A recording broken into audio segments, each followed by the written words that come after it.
YouTube, my name is Elizabeth and I read Bookends and Books, and this is the short and sweet tag. It was created by Steve Donahue, who weaponized, I'm using his word, who weaponized a video by Britta Bowler. The video of Britta was that she presented a few short books, books that were 100, 120 pages that she likes and that she recommends. And it's the sort of books that she reads during her 30 books in 30 days challenge that she does every August.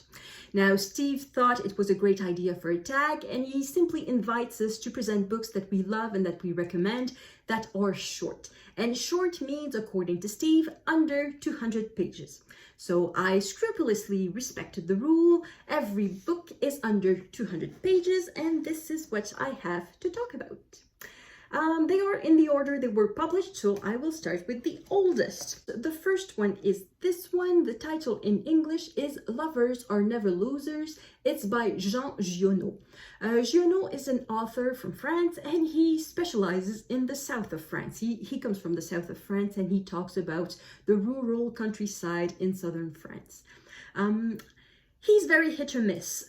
People love him or hate him. There's not a lot of middle ground. For me, he is hit or miss with me too, in the sense that some of his books I can't stand and some of them I love. And this one is one that I love. I really, really love this book. It's one of my favorite books of all time. The style is quite particular. I don't know how it translates in English. Perhaps it doesn't show as much in English, but in French it does show a bit, which is one of the reasons why not everybody loves him, because sometimes it can sound very distant compared to the sort of writing that we see today. Not that it's old-fashioned necessarily, there's a bit of that, but it really sounds like southern France. There's something about the way Giono writes. And this is, as you probably guessed from the title in English, sort of a love story. We are in a very teeny tiny village in the south of France, and there is the main character who is a man who works, I think he's a daily worker. He does not own the farm, he just works on it. And he meets a woman who, for some mysterious reason, is somewhat hiding from everybody else in the village. And that is what we discover in the book. And it's a very beautiful story. I really recommend this one. Though with these old books that were translated a long time ago, I sometimes wonder how easily accessible they are. So if you can find it, Lovers Are Never Losers. Another book that I don't know how available it is would be Un homme et son péché. The title in English is The Woman and the Miser by Claude-Henri Grignon. This is a French-Canadian book. It's a French-Canadian classic, and more than that, it's a foundational text of French-Canadian literature and of pop culture. This book is a character study, I would say, about a man consumed by greed. He thinks about money, his money, he loves money, and he's not a rich man to begin with. He lives in a small village that is north of Montreal. It's still the early days of creating the village. They are starting from scratch, so most of the people are extremely poor. They may have a cow or two, they have a bit of a patch of land, but really people are poor, including the main character, who, when you think about it, really doesn't have that much money to begin with, probably started with nothing. When we meet him, he's of a certain age, and he's become sort of the rich man of the village and the one who loans money to people who need money, because of course there probably is no bank around, and banks would not loan to ordinary people anyway. So it's the story of a man and his greed. And the character has taken a larger-than-life presence in pop culture, French-Canadian pop culture. In English, when a person is greedy, you call them a Scrooge from the Dickens character. Well, in French Canada, when a person is being a Scrooge, they are a Séraphin, which is from the name of the main character in this book.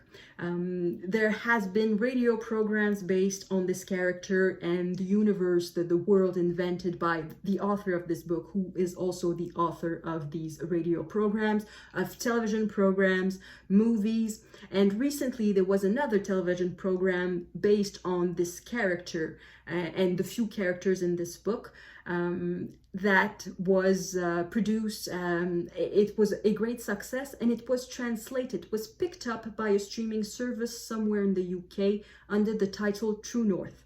If you see that series, it has nothing to do with the book.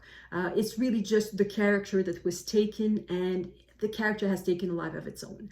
But the book is really great if you go back to the source. It's a complete story, 100 pages, 120 pages, and the story is complete. But it was the basis of an entire universe and a staple of French-Canadian literature.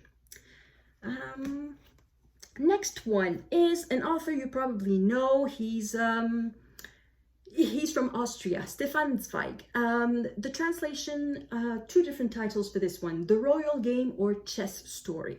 It's about a man who is on a ship and people are bored, and he happens to be witnessing a chess game, and suddenly he intervenes, and his intervention is quite spectacular in a way. And this is the book about how this man learned how to play chess. And I have to say that it's not normal circumstances, otherwise the book would be a bit boring. So it's not about a teenager who learns how to play chess in a high school club. No, but I don't want to say too much. That's the problem with short books. If you say too much, you reveal everything. So it's a psychological study, I would say. Yeah, in a way, short books sometimes can be like that, some sort of psychological study of a character. So this is one of these. Stefan Zweig, and he wrote many shorter books, books on the shorter side. This one is particularly short, it's under 100 pages. I had to read it in high school and I had to read it again in college, so perhaps it was mandatory reading for some of you too. That's what happens with short books. The teachers like to give them to read because there are more chances that we will read this than we will read something that is 500 pages. Okay, and the next book, much more recent. It is by Mathias Énard, so also a translation. The title in English is Tell Them of Battles, Kings and Elephants. Now, Mathias Énard won the Goncourt, but not for this book. As you can probably guess from the skyline on the cover, this book is set in Constantinople, and it is set in 1506, and we follow Michelangelo, so the Renaissance artist who was invited to Constantinople to design a bridge. And it's about Michelangelo. So it's very interesting, and the writing of Mathias Énard is really interesting too. I really like the way he writes. Many French writers today write about themselves. There's a lot of autofiction in French literature currently, as much as there is in English. But Mathias Énard is one of these exceptions where he really tells stories. He goes out of his way to tell stories. And this is about it too. If you think about the title, Tell Them of Battles, Kings and Elephants, it's about how to tell stories, how to create a lot of layers in this thin book. Another one, that's the first one that was originally published in English. That is The Embassy of Cambodia by Zadie Smith. I found Zadie Smith through this book. It's very, very short. This is really a short story masquerading as a book. It's 69 pages, but they're not very filled pages. And the pages are not very big. And I found the writing in this, I want to say poetic. I don't know if it's the word. What happens when I read Zadie Smith, when I read this, I feel that I would never be able to write that. Some of the books, like majority of genre fiction, sometimes I think, well, I could write that. Well, maybe not in English, but in French, I'm thinking, yes, I could write that. But when I read Zadie Smith, I know I would never be able to write like this. She has style. And this is about a woman character, a main character, who works as a servant, and she questions herself about freedom, about slavery, about her place, really, in this modern society a little bit.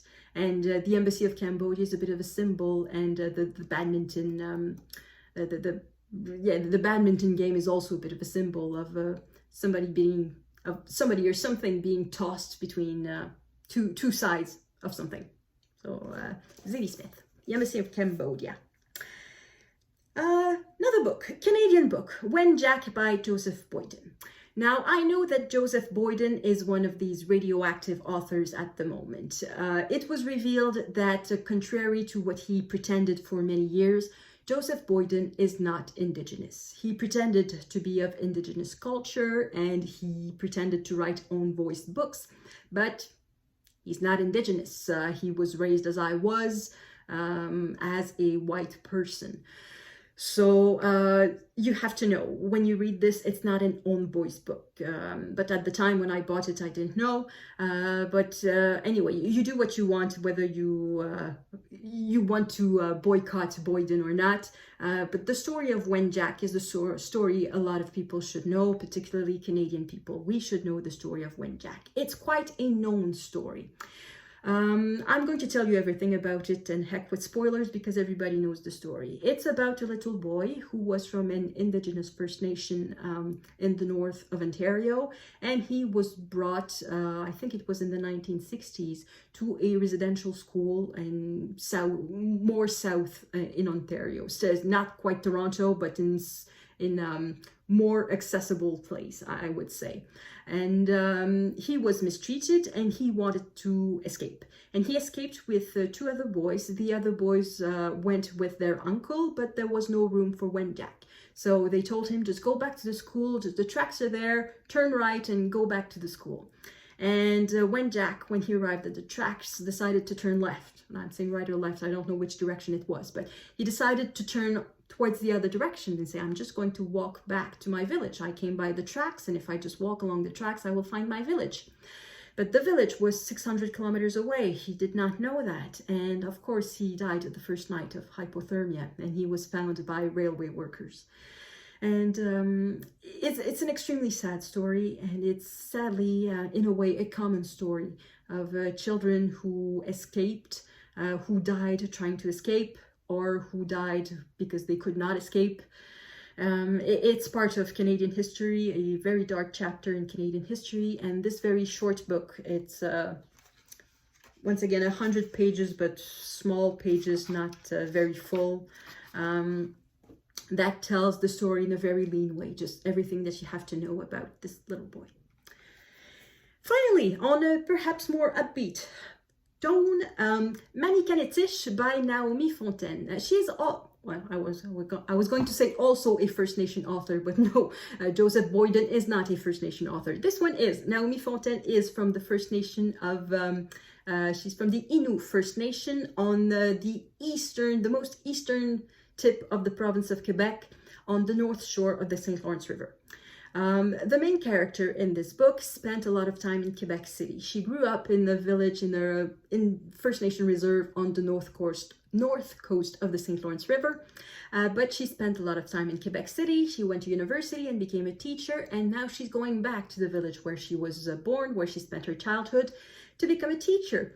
And she more or less shares the lives of her students. And that is what this book is about. It's a French-Canadian book. The translation has the same name as in French, Manikanetish, and I think it's brand new from this year. So either it came out this spring or it's coming out this fall. It's a very recent translation, Manikanetish. So that was it. That was the short and sweet tag. Those were the short and sweet books I wanted to present and to recommend. If you have short books that you want to recommend, don't hesitate to do the tag. It's quite easy to do. Thank you everyone for watching. I hope I will see you in the next video. À la prochaine!